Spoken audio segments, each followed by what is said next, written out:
Hey you guys, let's start this second one here for 5b. So 5b, we're using the x squared minus 1 over the square root of 2x plus 1. So remember the denominator cannot be 0. That's what we're looking to solve. Not be 0. I guess I didn't have to write that all out. But the denominator cannot be 0. So what we have on the denominator, what we're trying to find where it is equal to 0, is the square root of 2x plus 1. Okay? And where that is 0, I think you'll recognize is when x is, oops, it's okay, x, hold on. There's a button I pushed that closes this down. I haven't gotten everything figured out. Okay. This is a different one, so we'll redo that later. What does make the square root of 2x plus 1 0 is when x is equal to negative 1/2, I believe. You put that in there and you get 0. So I know for sure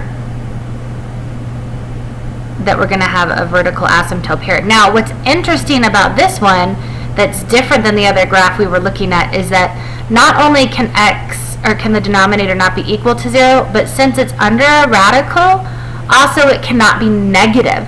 So not only can it not be negative 1/2, but it can't be anything smaller than that. So if you look at the graph here, you'll see that here's negative 1/2, okay? And it doesn't go anywhere else. So the limit of this, the vertical asymptote, is actually going to just be also the end limit as x goes negative. So we're going to write that as the limit of f of x as x approaches negative infinity.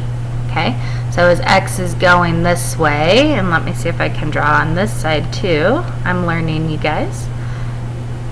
Okay, as x approaches this way, okay, so not that one, it's fine.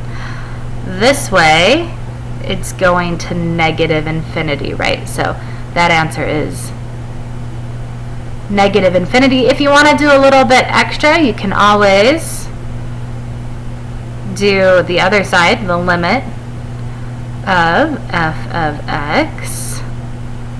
I don't know why. I probably don't need these, won't hurt. As x approaches the other end behavior, positive infinity is positive infinity. Okay, so that's where it doesn't exist. This is how you would write that. If you wanted to write it in words, of course, the function does not, a lot of people do D and E exist equal to or below negative 1/2. Okay, what else do we have to write? Oh, we need to write the, oops, crud, cancel. We need to write the domain and the range, and then we'll be done. So let me change colors. I don't like this green, I like this pink.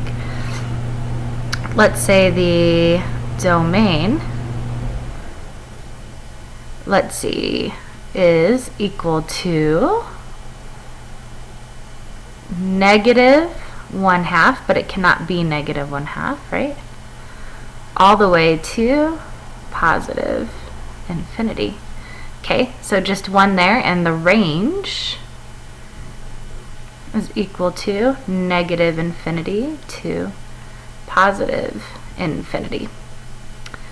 All right, let's see, is there anything else? Oh, you can also look, here is the table over here, right?